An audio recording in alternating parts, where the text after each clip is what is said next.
Previously on Haunted. I just can't help thinking. This signal. It's still out there. What are you drawing? Nothing, just killing time. Vandeburg Academy is a boarding school. Your parents pretty much have to be richer than God for you to get in. A student was working late in the chemistry labs. She suffered some kind of accident and spilled acid over herself. So something got into that locked room and killed her. Or it was already in here waiting for her. But there's nowhere to hide. Why isn't the room sealed with police tape? Monster. Monster? The list your mother gave me. It lists every student registered at the academy, yes? Yes, 143 students total. Except there are 145 students sitting in that room. What? Are you sure? Yes, I am. Abigail, there are 2 extra students here.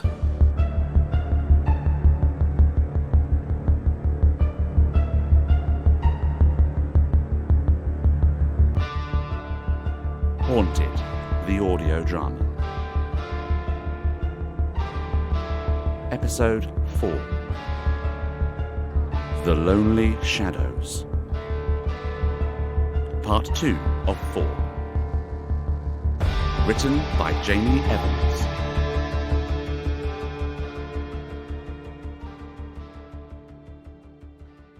This is the office, quickly. Okay, you see if you can get into one of those computers. I'll check the filing cabinets. Who's this Kayla that you were speaking to, and how do you know she's reliable? I don't, but right now she's our best lead. She says that Rachel and Professor Carlton both had run-ins with a girl named Linda Kleinfeld, but she goes by the nickname Raven. Oh, God. I forgot how unbearable teenage goth kids can be. What if she's one of the students missing from the list? If she is, I'd like to know that. James, I've been thinking. About what? The vicious wounds on Professor Carlton and throwing acid in Rachel's face. Both of those are violent attacks, right? Well, they're not peaceful. Like something somebody in a frenzy would do. I see where you're going with this. Well, could it be? Is there any chance that what's going on here is related to the signal? I don't know. I suppose it is possible that radio signals from Greenvale could reach out this far. And the signal can be recorded as well. We saw that for ourselves.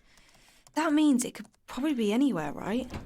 We've never seen the signal give someone the ability to crush someone's heart through their chest without leaving a mark, though. Is your boyfriend sure about that? Stop calling him my boyfriend. And yes, he's sure. The wounds to the arms and face are just superficial, nothing more than torture. Oh, this is the stupidest filing system I've ever encountered, by the way. I've seen worse. I'm into the records here. How did you do that? Whoever Gladys is, she keeps her password and username written down on a post-it, completely defeating the object when it comes to computer security. But, hey, can't explain that to a boomer. A what, Never mind. Here she is, Linda Kleinfeld. She's in the system. She's a registered member of the school. Can you bring up her timetable? Was she in Professor Carlton's class? Yes, right there. Every Tuesday and Thursday. She should have that class today, straight after lunch. Right, so she's in that class. Check her file. Are there any incidents listed with Rachel? No, there's nothing. There isn't forced to be, though. I mean, teenagers are good at hiding things from adults. If the 2 of them had beef, they would take care of it away from the staff. Okay, well, what about... Shh! The assembly's over! Under the desk, now!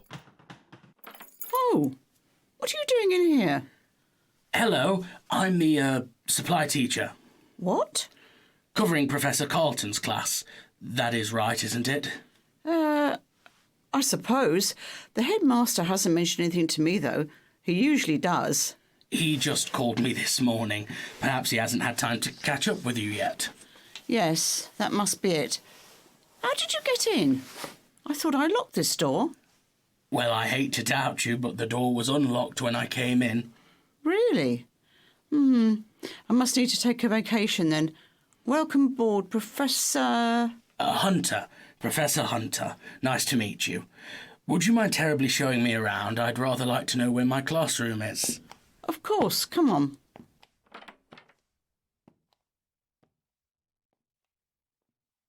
Sure, just leave me behind. What am I supposed to do?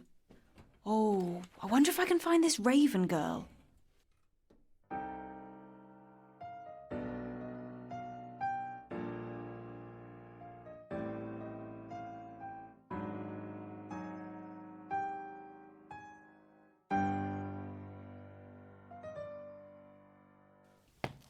Ah, a blackboard. I love blackboards, don't you? Don't see them in many schools these days. Do you know if you'll be with us for a long time, Professor Hunter? I'm not sure, actually. The headmaster agreed to a trial run, so I suppose it all depends on how well I do. I'm sure you'll be excellent.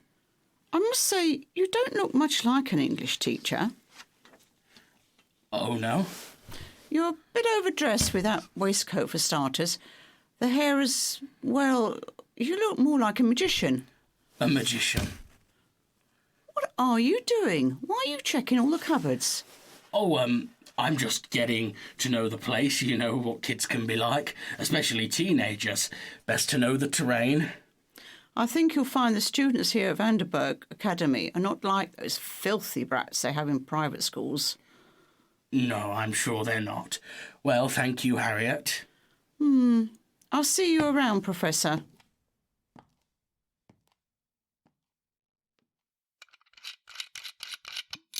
Drinking again? Oh, don't sneak up on people like that. I didn't. You're just deaf. Don't you have friends to go and play with or something? Maybe talk about, I don't know, boy bands? Boy bands. Yeah, like, what's it called? Another Direction. You're adorably nerdy. Can you at least make yourself useful if you're going to hang around? What do you want me to do? Salt the windows? Chalk some warden sigils on the blackboard? I want information. The professor who died, what was she like? Did she have any enemies? She was an old battle axe, a proper moody bitch. God rest her soul, of course. Of course. When you say moody... Forever snapping at kids for the littlest things. She was mean-tempered and liked to talk down to you whenever she could. Anyone in particular she pissed off? Enough that they would want to hurt her? You mean for giving kids detention and bad reports? Hardly enough to drive one to murder. You'd be surprised what drives people to murder these days. Can I ask you another question? Probably stupid, but just to be sure. Sure, go ahead. Have you heard about any strange new trends on campus? You mean like another boy band? Specifically, I'm thinking musically. A very unique and very strange track. Perhaps something people passed around at parties. Something that made people behave funny. I'm sorry, I don't know what you're talking about. Never mind, probably just me. Can you tell me how the professor died? It might help if we start there. It's not a very pleasant story. I can handle it. Tell me.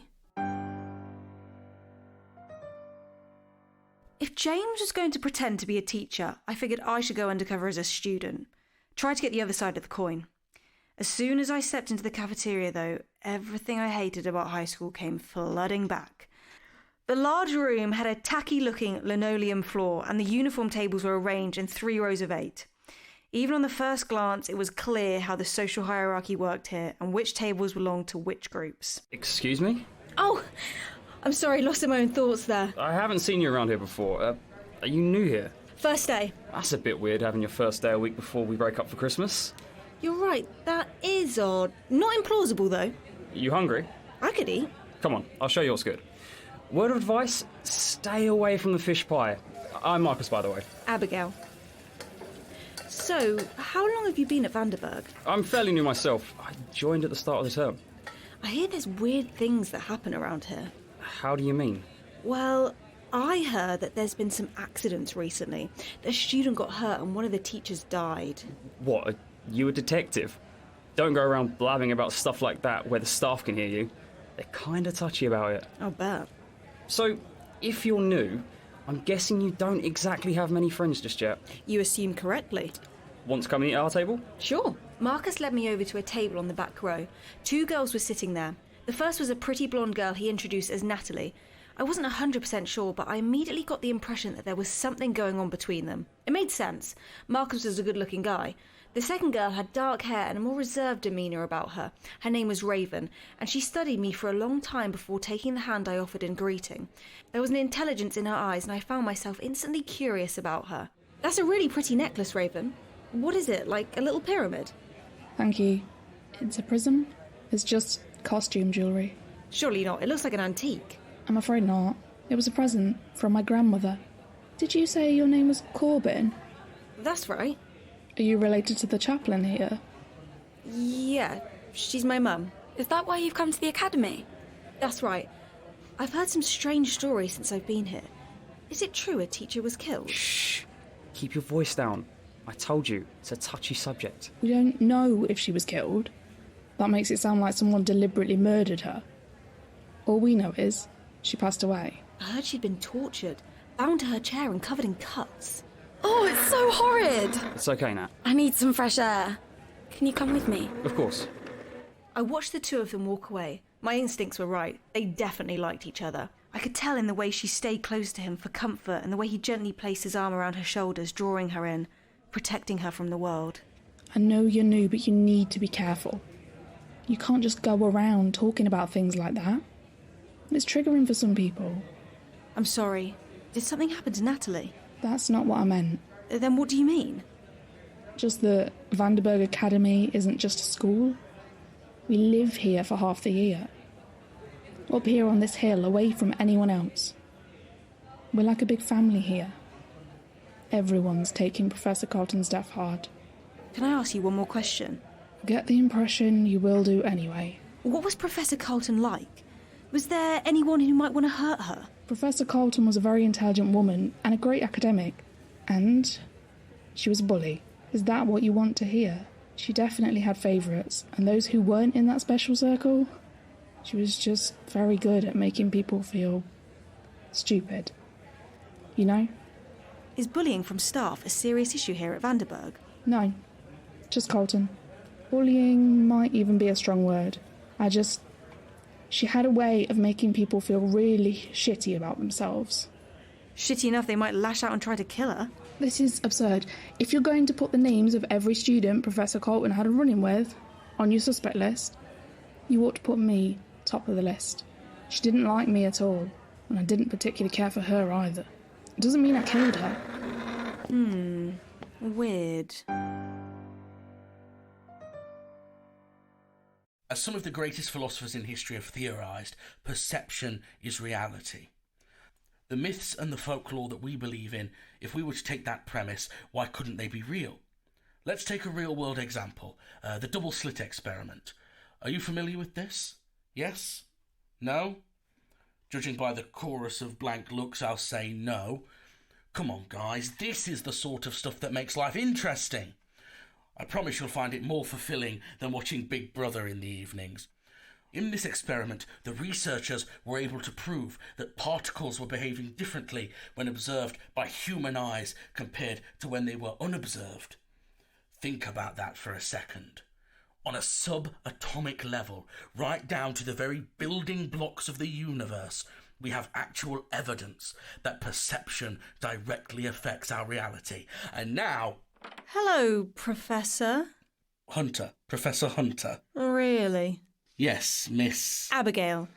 I believe I'm supposed to be taking this class. Have a seat, then. Nice bow tie. Now, where was I? Ah, yes. Taking the statement that perception is reality, would anyone like to begin a conversation about what this might mean in regards to folklore and urban myths?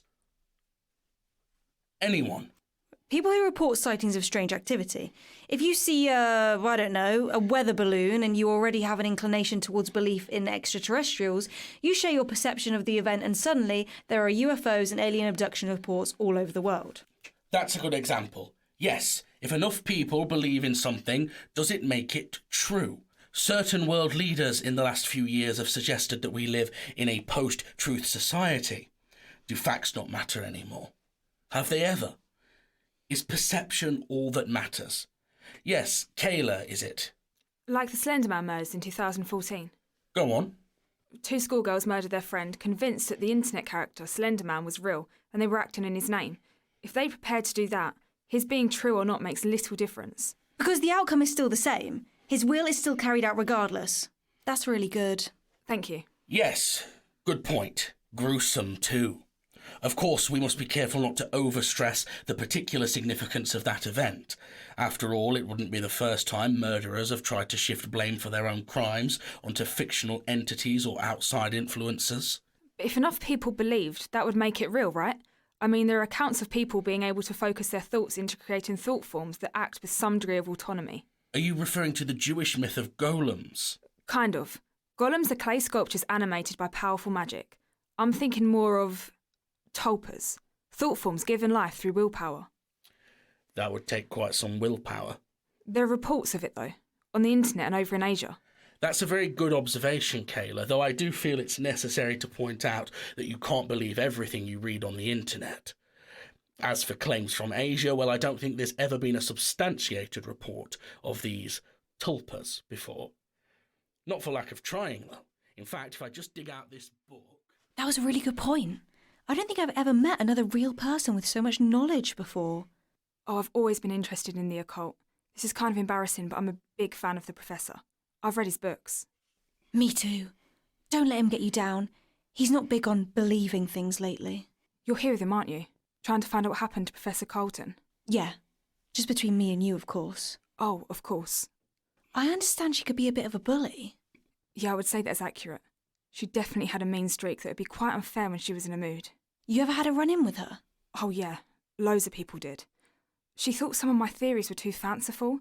She didn't like it if I brought up any modern paranormal sightings. I guess some people think it only counts as folklore if it happened 100 years ago. Do you know a girl called Raven? Who doesn't? Oh? She probably had a few run-ins with Professor Carlton more than anybody. A few students too. She's not exactly popular. We used to be friends, but she's got too weird for me. She really withdrew herself, you know. Started to scare me, truth be told. What, scare you? I like to read about this sort of stuff. Raven wanted to actually put it into practice. She said she's met this guy, a true blue occultist, who was going to show her things. Where did she meet this guy? I'm not sure.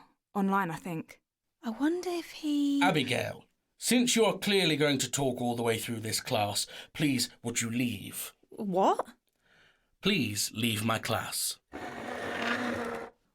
What are you doing? I've got things covered in here.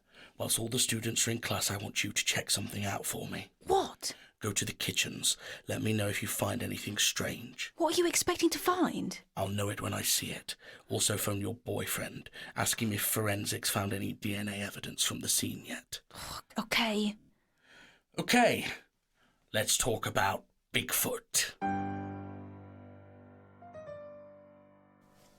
Oh, this fucking headache. What? Hello?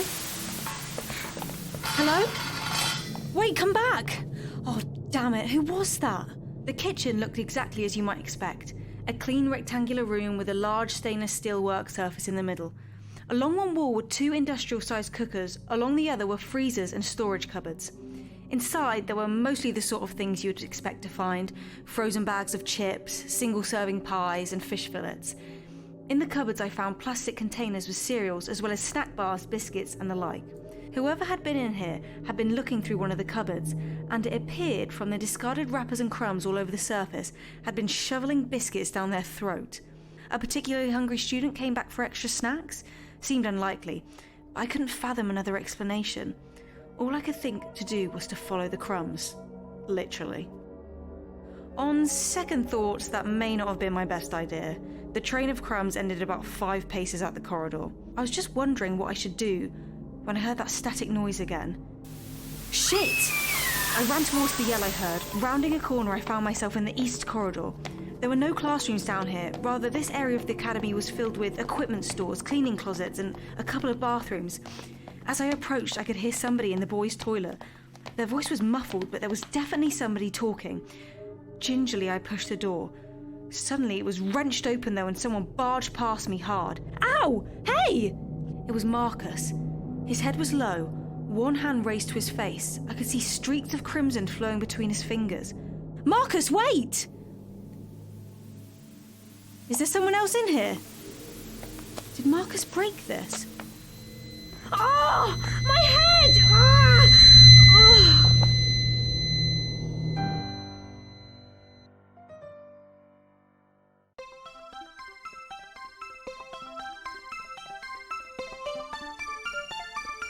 Hello? Mrs. Corbin? Oh, hi, Dan. Are you okay? Yes, thank you. I just wanted to make sure that you and Abigail are okay. Yes, we're fine, thank you. Well, I'm not actually sure where Abigail is at the moment. She's off with Mr. Hunter. I see. Listen, I'm afraid I'm calling to give you worse news. I was hoping you could pass it on to the rest of the staff up there at Vandeburg. Oh, no, don't say... I'm afraid so, Mrs. Corbin. The young woman in the hospital has died. About an hour ago. The doctors tried all they could. Of course they did. She's in the Lord's hands now. I have to go, Mrs. Corbin. Are you okay to inform the headmaster? Of course. Stay safe, Dan. Hello. Reverend Corbin. Hello, Natalie. Please come in. How can I help you? We'd like to have a word with you, if we may. We? Oh, hello, Marcus. My gosh, what happened to your nose? There's blood everywhere.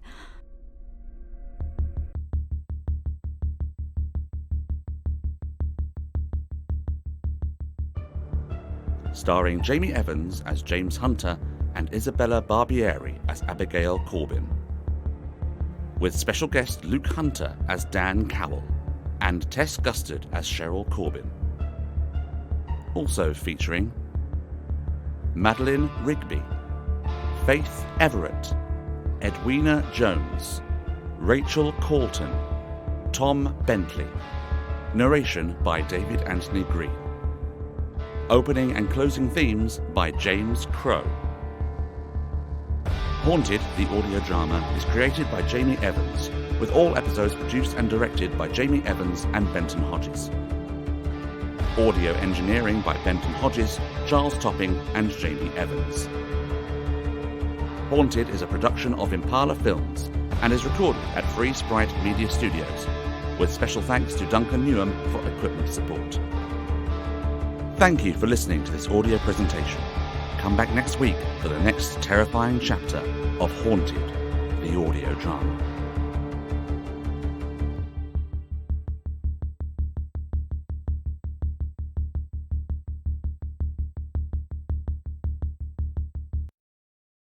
Hi, this is Jamie Evans. And Benton Hodges. We're the producers of Haunted, the audio drama. We hope that you've been enjoying the show, and we encourage you to keep track of our goings-on by following our social media accounts. We've got a growing fan community who enjoy sharing theories, fan art, and generally discussing the show. Plus, it's a great way for you to keep up with all the latest news about Haunted and our future projects. Follow us on Twitter at The Impala Films, on Instagram at Haunted Audio Drama, all one word, no capitals, or you can find us on Facebook at Impala Revolution. Enjoy the show and hungry for more? You can find us on Patreon at Impala Films, where you can donate to the show and get rewards such as early access to episodes and a behind-the-scenes podcast that goes through the myths and legends that inspired Haunted. Lastly, please consider leaving a review on your podcast app of choice. It really does help us reach more listeners. Thank you so much to every one of you for listening to our little show. It means so much to us. The reception has totally blown us away. Thank you for listening, and we will see you next time.